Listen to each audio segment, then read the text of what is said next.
Silent Cowboy helped a beaten woman escape outlaws, then realized she was his wife. He thought dead the ghost of Abilene.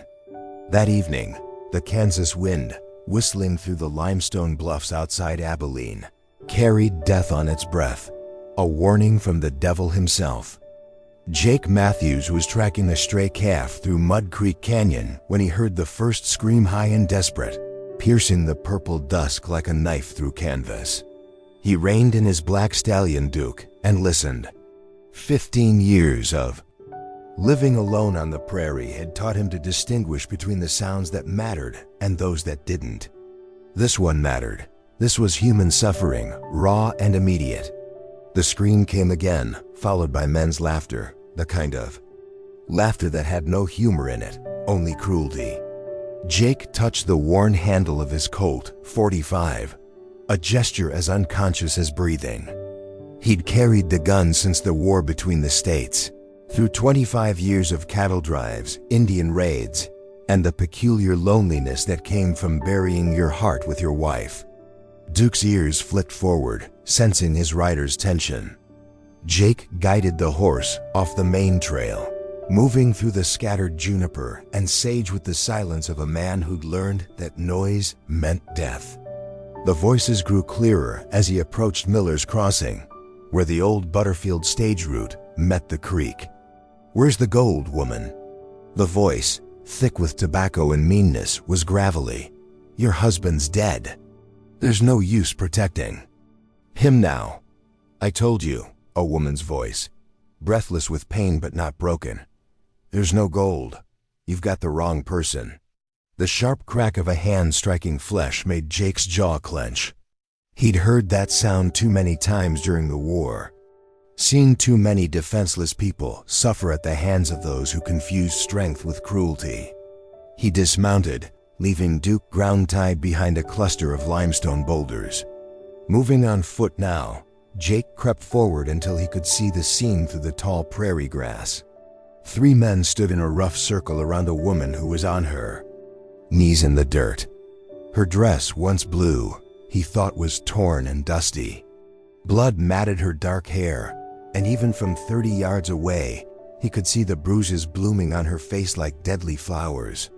The leader of the group was easy to spot, a big man in a black duster coat, despite the lingering heat of the September day. His gray hair hung in greasy strands beneath a Confederate cavalry hat, and he wore his guns low, tied down in the fashion of a man who used them often. The other 2 were younger, hungrier looking, with the restless energy of coyotes following. "A wolf. Bill Briggs doesn't like being lied to," the leader said, prodding the woman with his boot. "Your husband, Jake Matthews, took 50,000 in Confederate gold from that supply wagon in '64. The whole regiment knew about it. Now he's dead, and that makes you the keeper of his secrets." Jake's blood turned to ice. They were talking about him, but more than that, they'd said he was dead. How? Why? His mind raced, but he forced himself to focus on the immediate danger. The woman tried to stand, but one of the younger outlaws kicked her legs out from under her. She fell hard, unable to catch herself with her hands tied behind her back. "Please," she gasped. "Even if this Jake Matthews had gold, I don't know him. My husband was Thomas Carter. He died of fever last month in Ellsworth. I was traveling to my sister in Topeka when you—" "Liar!" The leader, Bill Briggs, grabbed her by the hair, yanking her head back. "We tracked you from Ellsworth." Asked around. Thomas Carter never existed. But you know who did? Sarah Matthews, wife of Jake Matthews. It was believed that Sarah Matthews had died in a Cheyenne raid 5 years ago. Except here you are, alive as day, trying to sneak across Kansas. With a fake name. Sarah.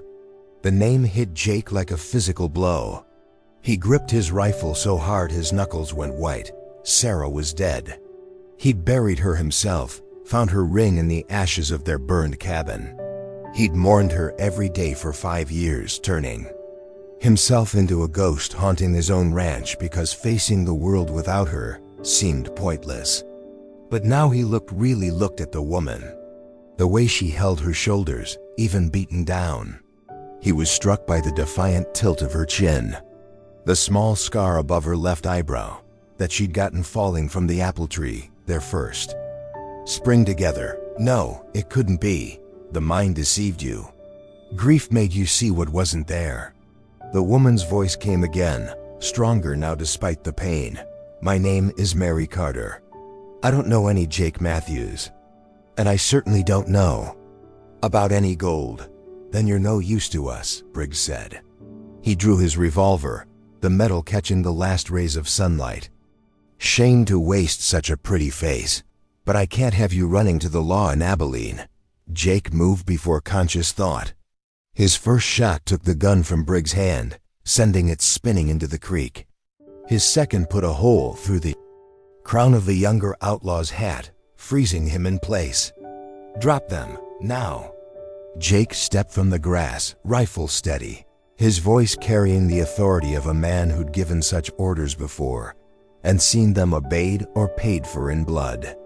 The three outlaws turned, hands hovering near their weapons. Briggs cradled his bleeding hand, his face twisted in pain and rage. Who the hell are you? Briggs snarled. Jake didn't answer.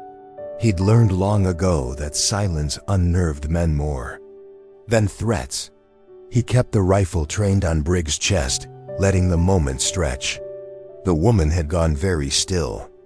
Even with her face down, he could feel her attention on him, intense as a physical touch. 3 against 1, mister, one of the younger outlaws said. Are you sure you want to do this? Jake's response was to thumb back the hammer on his rifle. The click loud in the evening air. Your boss is already bleeding. You boys want to join him? The tension stretched as tight as fence wire. Sweat rolled down the youngest outlaw's face. His hand twitched toward his gun. Don't, Jake said quietly. You're maybe 19. Probably think you're quick. But fast doesn't matter when you're dead. And boy, I will kill you. Done it before. I will do it again. Won't lose sleep over it. Either. Something in Jake's voice, the absolute certainty, the weariness of a man who'd seen too much death to fear it, made the boy's hand drop. Smart, Jake said. Now all of you guns, drop them slowly. Then get on your horses and ride. Don't come back. This isn't over, Briggs said as he awkwardly unbuckled his remaining gun with his left hand. That gold is ours. And that woman knows where it is. There's no gold, Jake said. Never was. The Confederate supply wagon got hit, yes. But it was carrying medical supplies and hardtack, not gold. I know because I was there. I'm Jake Matthews. The outlaws froze. Briggs' eyes went wide, then narrow with calculation. You're supposed to be dead, Briggs said. Hank Fowler said he killed you 2 weeks ago in Dodge City. Said he put 3 bullets in you and dumped you in the Arkansas River. Hank Fowler couldn't hit a barn from inside it, Jake said. He tried to bushwhack me, true enough. But he's the one who ended up in the river, though I only needed 1 bullet, not 3. The woman made a small sound, maybe surprise, maybe something else. Jake didn't let himself look at her, not yet. Not until these men were gone and he could think straight. Mount up, Jake ordered. Ride north. If I see any of you within 50 miles of here, I'll kill you on sight. That's not a threat. That's a promise. Briggs gathered his men, his face dark with rage and pain. As they mounted their horses, he looked back. This isn't finished, Matthews. That gold exists. Too many dying men swore to it. And if you're really Jake Matthews, then that woman is really your wife. This implies that she knows where you hid it. They rode off into the gathering darkness, and Jake kept his rifle raised until the sound of hoofbeats faded completely. Only then did he turn to the woman. She was looking up at him now, and even in the poor light, even with the bruises and blood, he knew. He recognized the green eyes from their wedding day. They had laughed with him over shared jokes that had filled with tears when he'd ridden off to war. Sarah. The name came out broken, disbelieving. She tried to speak, failed, and tried again. Jake, is it really? Oh God, they told me you were dead. 5 years ago. They said the Cheyenne. They said they found your body. Jake's rifle fell from nerveless fingers. He dropped to his knees beside her, pulling out his knife to cut her bonds. His hands shook so badly, it took 3 tries. I thought you were dead, he whispered. I found your ring. In the ashes I buried someone, thinking it was you. Sarah's hands were free. She reached up to touch his face, as if confirming he was real. It wasn't Cheyenne. It was white men dressed as Indians. Briggs and his gang. They came for the gold everyone swears you have. When I couldn't tell them anything, they took me. Took you where? Jake's voice was dangerous now, thinking of 5 years of suffering she'd endured while he'd mourned an empty grave. Everywhere, nowhere. Tears streaked through the dirt and blood on her face. They kept me for months, moving camp to camp. When they finally believed I didn't know about any gold, they sold me to traders heading to Mexico. I've been trying to get back ever since. Working when I could, hiding when I couldn't. I made it as far as Ellsworth before they found me again. Jake gathered her into his arms, and she collapsed against him, her body shaking with exhausted sobs. He held her. This miracle, this resurrection, while the stars came out overhead and the coyotes began their nightly chorus. We need to move, he said finally. Can you ride? Sarah nodded against his chest. I've learned to do a lot of things I couldn't before. He helped her stand, whistled for Duke. The stallion came immediately, followed by Jake's heart-clenched Artemis, his mar. The horse Sarah had gentled from a wild Mustang their first year of marriage. You kept her, Sarah breathed, reaching out to touch the mare's nose. She was all I had left of you, Jake said simply. He lifted Sarah onto Artemis, noting how she sat the horse despite her injuries, another skill learned in whatever hell she'd survived. Then he mounted Duke, and they rode toward his ranch, toward safety, toward a reckoning with 5 years of lies and loss. As they rode, Sarah reached over and took his hand. Her fingers were calloused now, hardened by work and survival, but they were real and warm and alive. I tried to find you, she said, when I finally made it back to Kansas. But no one knew where your ranch was. They said Jake Matthews had become a ghost, never came to town, and never spoke to anyone. I did, Jake admitted. Became a ghost, I mean. Easier than being a man with a dead wife. They rode in silence for a while then. Sarah asked, the gold they keep talking about, does it exist? No, Jake said firmly. That wagon was carrying supplies, not treasure. But men dying in battle, they see what they want to see. Someone started a rumor, and rumors have a way of becoming truth if enough people believe them. They'll come back, Sarah said. Briggs won't give up.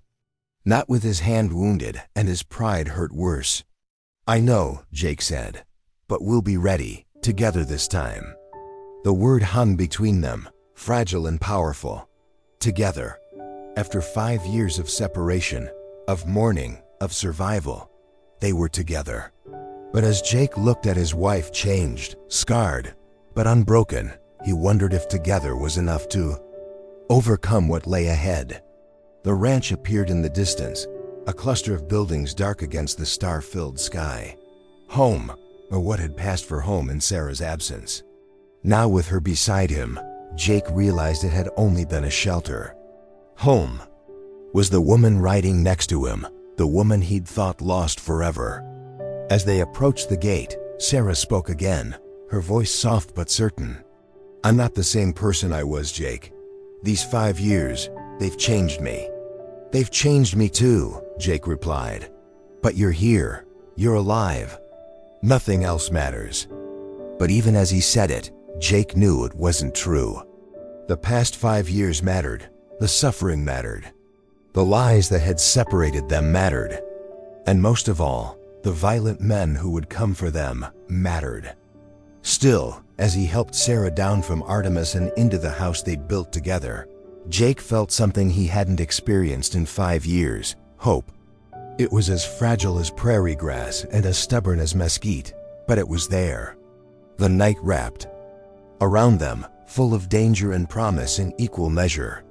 And somewhere in the darkness, Bill Briggs and his men were planning their return, driven by greed and the stubborn belief in gold that never existed.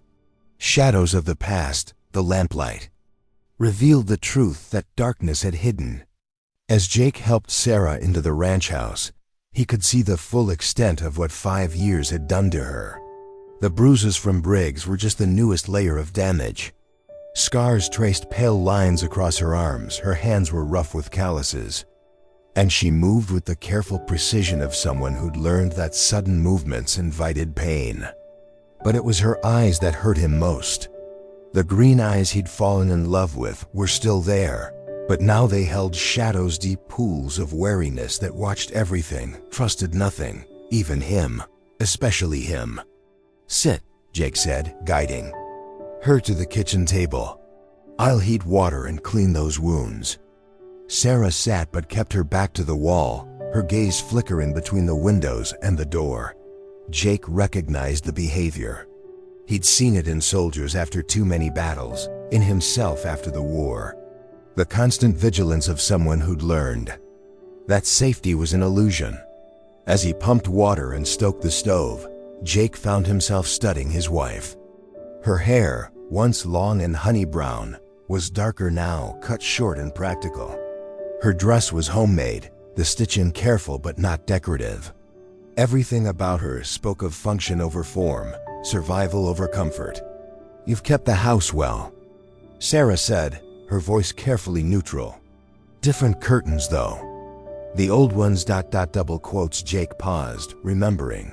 They burned in the fire. Silence stretched between them, filled with 5 years of unspoken pain. Jake brought the heated water and clean cloths, pulling a chair close to tend her wounds. As he worked, cleaning the blood from her face, he told her about that day. "I'd taken the cattle to Dodge City, good prices that year. Was gone 2 weeks. When I came back, his hands stilled.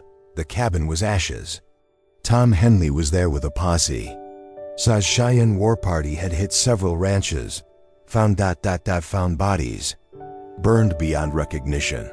Your ring was in the ashes, I thought." "It wasn't my ring," Sarah said quietly. "Not the one in the ashes. I was wearing mine when they took me. Still am." She pulled a leather cord from beneath her dress. Hanging from it was a simple gold band, worn smooth by years of hidden wearing. Jake's throat closed. All these years, mourning at a grave that held a stranger, while Sarah had kept their wedding ring against her heart through God knew what trials. "Tell me," he said. "All of it. I need to know." Sarah was quiet for a long moment, then began speaking in a voice devoid of emotion, as if telling someone else's story. "They came at dawn. I was in the garden, picking tomatoes for preserving. Heard horses, thought it was you coming home early. But it was 6 men, dressed in Indian garb, but riding shod horses. White men playing at being savages." Jake's hands clenched. He forced them to relax to continue tending her wounds. They wanted gold. Everyone was aware that Jake Matthews had stolen Confederate treasure. When I said there was no gold, they didn't believe me. They burned the cabin.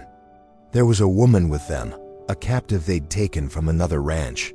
She tried to run. They shot her. She fell in the cabin as it burned. That's who you buried, Jake. Mrs. Holloway from the Double Bar Ranch. Jesus, Jake breathed. He remembered.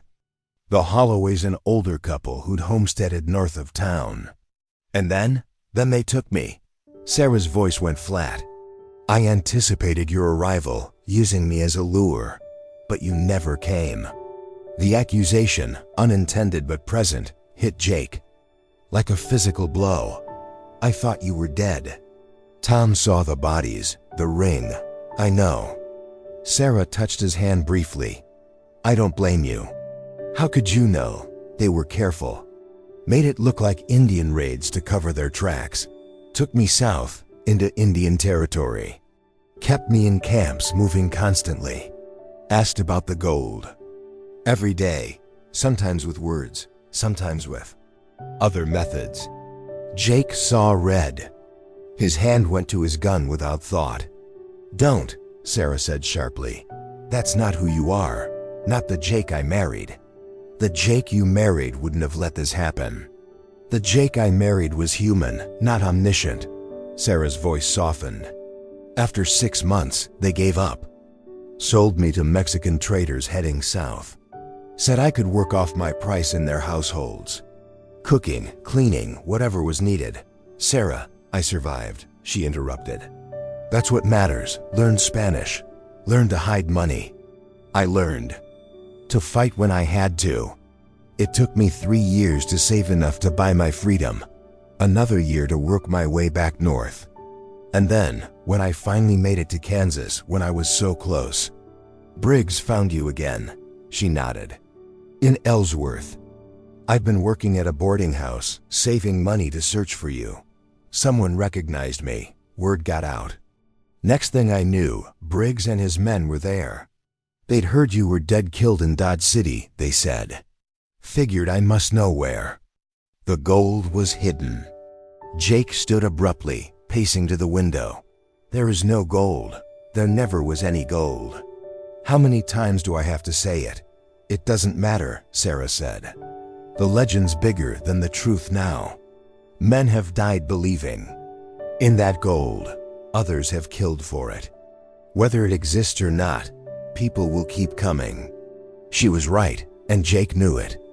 He'd lived as a hermit for 5 years, but the world had gone on spinning. Stories had grown in his absence, fed by greed and desperation. Show me the rest, Jake said suddenly. Sarah looked up, confused. What? The injuries? Old and new. I need to see what they did. Sarah stood slowly and with clinical detachment showed him the scars. Whip marks across her back, a poorly healed break in her left arm. The brand on her shoulder from the Mexican trader's property mark, she explained. With bitter calm. Each mark was a failure. His failure to protect her, to find her, to even know she needed finding. When she was done, Sarah pulled her dress back into place and sat down. Your turn, she said. What? 5 years, Jake. You think you're the only one who suffered? Look at this place. Neat as a pin, but empty as a tomb. Look at yourself. When's the last time you ate a proper meal? When's the last time you spoke to anyone who wasn't a horse? Jake looked down at himself as if seeing himself for the first time. She was right. He'd turned lean as a wire, his clothes hanging loose. His hair, once trimmed regularly, hung past his collar. His hands, always steady with a gun, trembled slightly when he wasn't focused on them. I died too, he said quietly. When I thought you were gone. It just took my body longer to realize. It. Sarah stood and crossed to him, moving into his space for the first time. She reached up and touched the lines that grief had carved into his face. We're both ghosts, she said, but we're here, we're real. That has to count for something.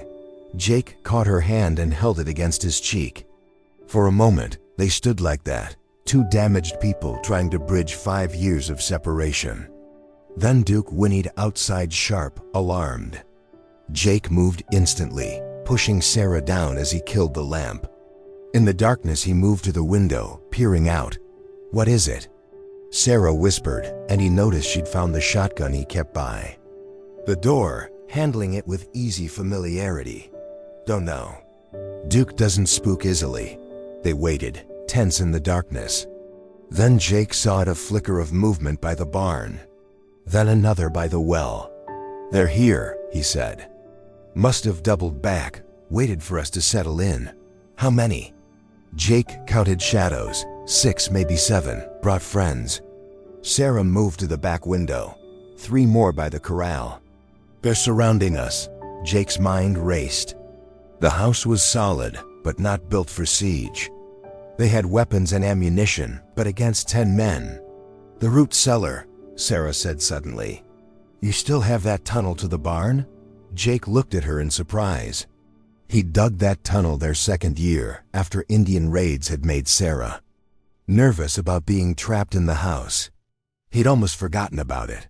"Still there," he confirmed. "But you go," Sarah said. "Circle behind them. I'll keep them focused here. Like hell." Sarah's smile was sharp in the darkness. "Jake Matthews, I spent 5 years surviving without you. I can handle a gun, and I can handle myself. We do this smart, or we die stupid. Your choice." Before he could argue, glass shattered in the front window. A voice called out Briggs, his tone oily with false reason. "Matthews, no need for anyone else to die tonight. Send out our property, and we'll leave peacefully." "The only property you're getting is lead," Jake called back. At about 1,500 feet per second, gunfire erupted, windows exploding. Inward, Jake and Sarah dropped flat, glass raining down on them. "Go," Sarah hissed. Now, while they're focused on the front. Jake wanted to argue, but she was already moving, firing the shotgun through the broken window to keep the outlaws heads down. He grabbed his rifle and spare ammunition, then dropped through the trapdoor into the root cellar. The tunnel was narrow, dark, and smelled of earth and age. Jake crawled through it, trying not to think about Sarah alone in the house, surrounded by killers. The sound of gunfire was muffled down here, but he could feel the vibrations through the earth. He emerged in the barn to find Duke and Artemis wild-eyed with fear. Jake calmed them quickly, then climbed to the loft. From here, he had a clear view of the house and the men surrounding it. Sarah was putting on a masterclass in defensive shooting. She'd move, fire, and relocate before return fire could find her. She was using his ammunition sparingly but effectively, making every shot count. At least 2 outlaws were down, wounded, or dead, but it wasn't sustainable. Jake could see Briggs directing his men to rush the house from multiple directions. Sarah couldn't cover all the angles. Jake sighted down his rifle, picking his targets carefully. His first shot took an outlaw preparing to torch the house. His second dropped a man climbing through the kitchen window. The sudden fire from an unexpected direction threw the attackers into confusion. "The barn!" someone shouted. "He's in the barn!" Half the remaining outlaws turned their fire on Jake's position, which was exactly what he'd hoped. It gave Sarah breathing room, and she used it. Her shotgun boomed, and another attacker fell. But Briggs was smart. While his men kept Jake and Sarah pinned, he circled wide, approaching the house from the blind spot created by the root cellar entrance. Jake saw him but couldn't get a clear shot without exposing himself to withering fire. He watched in horror as Briggs reached the house, kicked in the side door, and flew backward as Sarah's shotgun caught him full in the chest. But she'd had to expose herself for the shot. Another outlaw's rifle cracked, and Jake saw Sarah spin and fall. "No!" The word tore from Jake's throat. He abandoned cover, firing as fast as he could work the rifle's action. Rage made him deadly. 3 more outlaws fell before the survivors broke and ran for their horses. Jake didn't pursue. He ran for the house, bursting through the door to find Sarah propped against the wall, blood spreading across her side.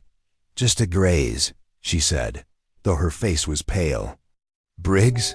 Jake checked the outlaw leader. "Dead, his chest a ruin from the shotgun blast."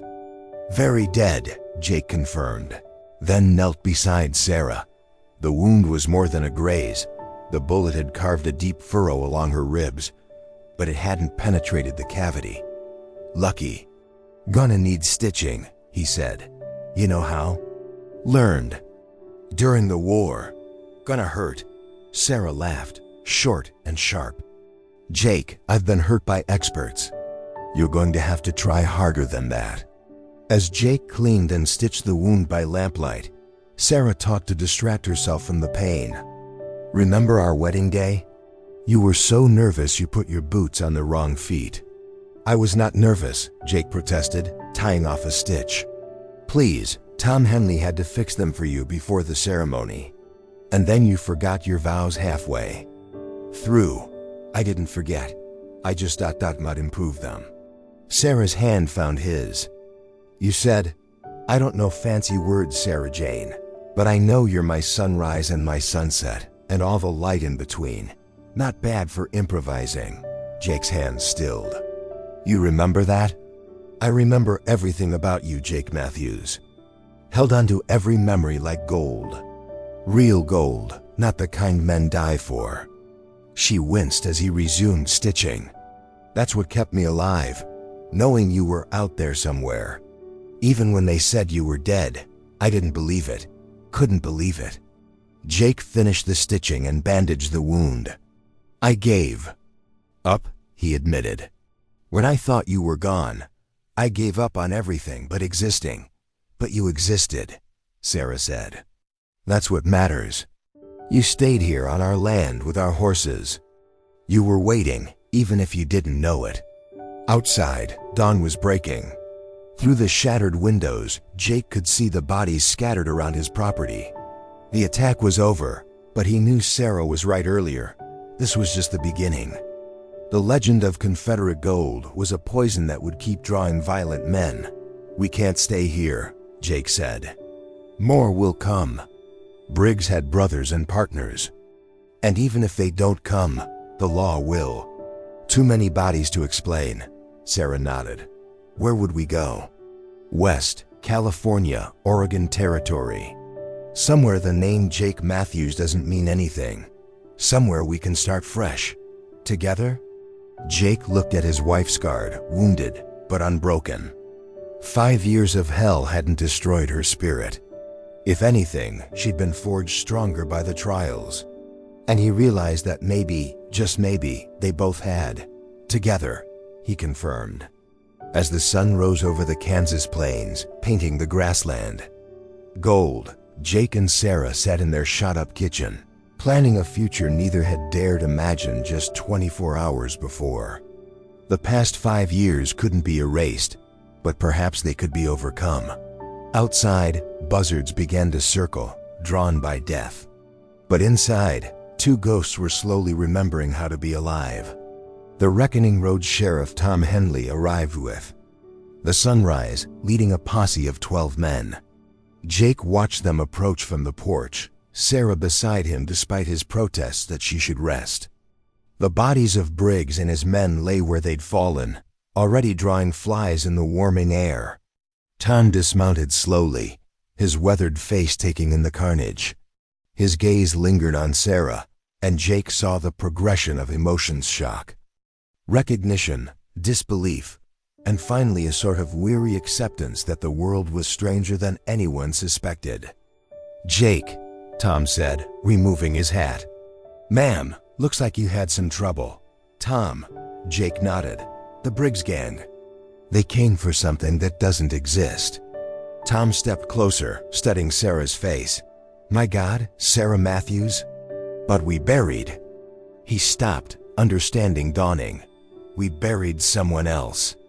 "Mrs. Holloway," Sarah said quietly. "From the Double Bar Ranch. She was their captive. Died trying to escape." Tom sat heavily on the porch steps, suddenly looking every one of his 60 years. 5 years. "For 5 years I've believed ... Jake, I'm sorry. I should have looked harder, should have questioned. You saw what they wanted you to see." Jake interrupted. "Wasn't your fault, Tom." The posse was examining the bodies. Deputy Marcus Cole, young and eager to prove himself, called out, "Sheriff, this here's definitely Bill Briggs. And that's his brother Carl. Both are wanted in 3 states." "Self-defense is clear," Tom said, but his lawman's instincts were visibly warring with friendship. "Still need to take statements, file reports. You know how it is, Jake." "I know." Jake met his old friend's eyes. Also know that Briggs had more brothers, more partners. They'll come for revenge or for gold. That never existed. How many more times can I defend my home, Tom? How many more bodies before you have to arrest me? Friendship or not? Tom was quiet for a long moment. Then he stood and walked to where his men were cataloging the dead. When he returned, his face was carefully neutral. Funny thing about the Briggs gang, he said. They were wanted dead or alive. Substantial rewards, too. Near about $3,000 total for this bunch. Tom, of course, collecting those rewards means paperwork. Lots of it. It will take me and the boys probably till noon to sort it all out. Meanwhile, you can't have civilians hanging around a crime scene. Best if you two went to town and got Sarah seen by Doc Whitman. Take your time, maybe stop by the bank and the general store. Do whatever business needs doing. Jake understood. Tom was giving them time to run. Appreciate that, Sheriff, Jake said. Tom's official mask cracked slightly. Sarah, I'm glad you're alive. I'm sorrier than I can say about what you've endured. Jake, you've been a good friend and a good man. But this, he gestured at the bodies, this won't end. Not while people believe in that damned gold. I know, Jake said. Then you know what you need to do. Tom put his hat back on, becoming fully the sheriff again. I'll be expecting those statements. Eventually, the message was clear. Jake shook Tom's hand, helped Sarah into the wagon, and headed for Abilene. The town was just waking as they rolled down Main Street. Jake felt exposed, vulnerable. Every face that turned their way might recognize them, might have heard about the night's violence. But Sarah sat straight beside him, her chin high despite her pallor from blood loss and exhaustion. Doc Whitman, ancient and competent, asked no questions as he examined Sarah's wound. Clean work on these stitches, he commented. Field surgery? Something like that, Jake replied. The doctor rebandaged the wound, then gave Sarah a bottle of laudanum. For the pain. Though something tells me you're familiar with managing that. Sarah's smile was thin. You could say that. Their next stop was the bank. Jake withdrew every cent he had, not a fortune, but enough. The banker, Harold Fitch, grew increasingly nervous as he counted out the bills. Quite a substantial withdrawal, Mr. Matthews. Planning a trip? Cattle buying, Jake lied smoothly. Heading to Texas. Fitch relaxed slightly. Ah, yes. Heard there were good opportunities down there. At the general store, Jake bought supplies, ammunition, food, medical supplies, everything they'd need. For a long journey. The proprietor, Mrs. Henderson, chatted as she filled their order. Terrible business out at the Johnson Ranch, she said. Indian raids starting up again. Jake and Sarah exchanged glances. The Johnson Ranch was 20 miles east, nowhere near their place. Indians, Jake said carefully. You're sure? Oh, yes. Samuel Johnson himself rode in this morning. Said they found Bill Briggs and his gang shot dead out that way. Must have run afoul of a war party. Jake felt Sarah's hand touch his arm, a warning to stay quiet. He paid for their supplies without comment. As they loaded the wagon, Sarah murmured, Tom's doing it, giving us cover. He's risking a lot, Jake replied. He's a friend. Sarah winced as she climbed onto the wagon seat. Those are rare. Should we say goodbye? Jake considered, then shook his head. Better if we just disappear. Less Tom has to lie about later. They drove back to the ranch in silence, each lost in thought. The magnitude of what they were about. To do abandon everything. Start over as strangers in a strange land seemed to grow with each turn of the wheels. At the ranch, they worked with grim efficiency. Jake saddled Duke and Artemis while Sarah packed what few belongings mattered. Their wedding photograph, her mother's Bible, his father's watch. The rest furniture, tools, the accumulated detritus of a life would stay. What about the land? Sarah asked as they prepared to leave. Jake looked around the ranch he'd built, the place where he'd mourned her, where he'd thought he'd die. Tom will handle it. Maybe the reward money will be enough to pay off the banknote. Sarah touched his arm. It's just land, Jake. Home is where you are, Jake finished. I know that now. They mounted up, Duke and Artemis carrying light packs. The wagon they left behind too slow, too conspicuous for what they planned.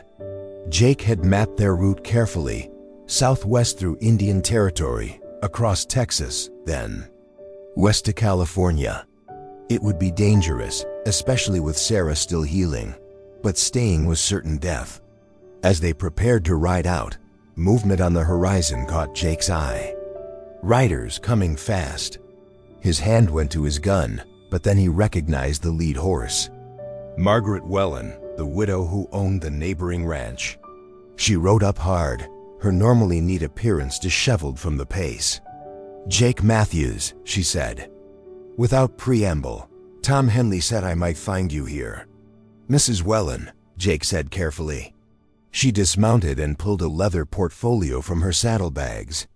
I want to buy your ranch, today, now cash money. Jake blinked. Ma'am? I've wanted to expand for years, she continued briskly. This is my chance. I'll give you fair market value $8,000.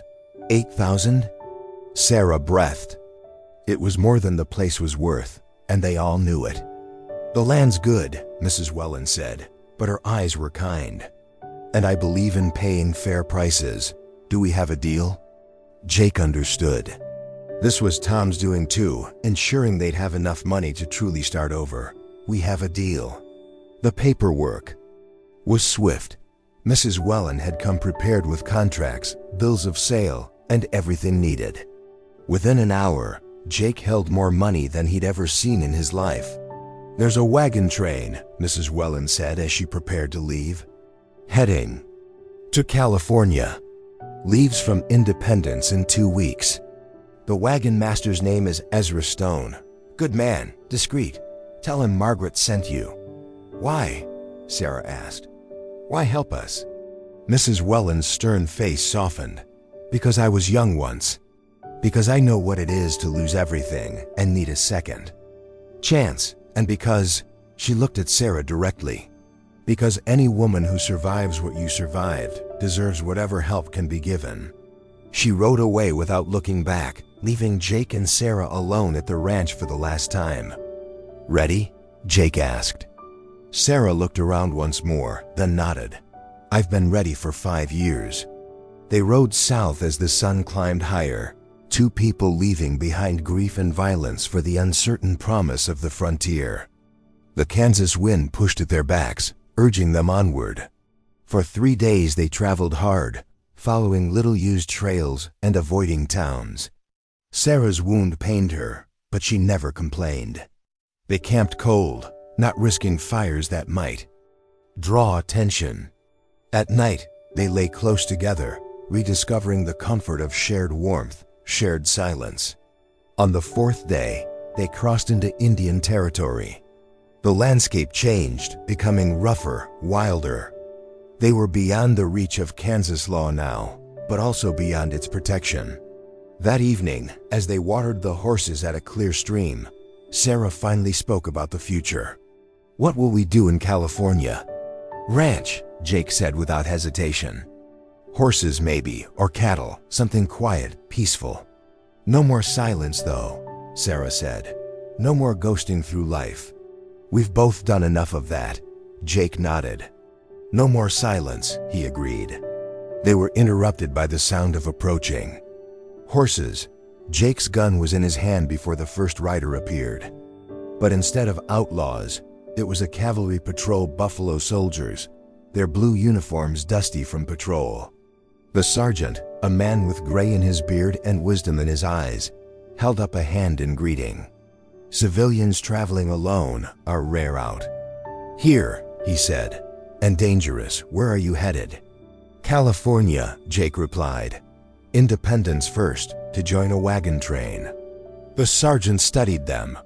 You're the folks who had trouble with the Briggs gang. It wasn't a question. Jake tensed, but the sergeant continued. Word travels fast out here. Also heard Bill Briggs and his boys ran into some Indians. Shame about that. His tone conveyed that the situation was far from ideal. Briggs killed a friend of mine 2 years back. I figure whoever those Indians were, they did the world a favor. I wouldn't know about that, Jake said carefully. Of course not, the sergeant smiled. Tell you what, we're headed to Fort Gibson, same direction you're going for a spell. Why don't you ride with us? Safer for everyone. Jake looked at Sarah, who nodded slightly. Appreciate that, Sergeant. For 2 days they traveled with the patrol. The soldiers were professional, respectful, and asked no questions about their past. When they parted ways at a crossroads, the sergeant shook Jake's hand. California's a good place for new starts, he said. Hope you find what you're looking for. As the patrol rode away, Sarah said, We already have. They reached Independence a week later, trail-worn but hopeful. The town was bustling with preparations for westward travel. They found Ezra Stone easily a grizzled mountain of a man supervising the loading of wagons. Mrs. Wellen sent us, Jake said simply. Stone looked them over with sharp eyes. She said you might come. Got space in the train if you can pay and pull your weight. We can do both, Jake assured him. Good. We leave the day after tomorrow. Get yourself supplied and ready. It's a long road to California. That night, in a boarding house room there. First real bed in over a week, Jake and Sarah lay together, listening to the sounds of a town preparing for journeys. Are you afraid? Sarah asked in the darkness. Of the journey? No. Of failing you again? Terrified. Sarah turned to face him. You never failed me, Jake. We failed each other by believing lies. But we survived. We found each other again. That's not failure, that's a miracle. I love you, Jake said, words he hadn't spoken in 5 years. Never stopped. Even when I thought you were gone. I know, Sarah whispered. That love kept me alive. Kept me fighting to come back. 2 days later, as the wagon train rolled out of Independence, Jake and Sarah rode side by side. Behind them lay graves, real and false violence, loss, and years of unnecessary grief. Ahead lay 2,000 miles of dangerous trail, but at the end of it, a new life. The wagon master called out. Commands, wheels creaked, children laughed. Life moved forward, as it always does, despite tragedy and because of hope. Jake reached over and took Sarah's hand. She squeezed back, and in that simple gesture was a promise. Whatever came, they would face it together. No more ghosts, no more silence. Just two people who'd learned that love could survive even death or the lie of death, and emerge stronger for the testing. As the Kansas prairie gave way to the Great Plains, Jake felt the last chains of the past 5 years break and fall away.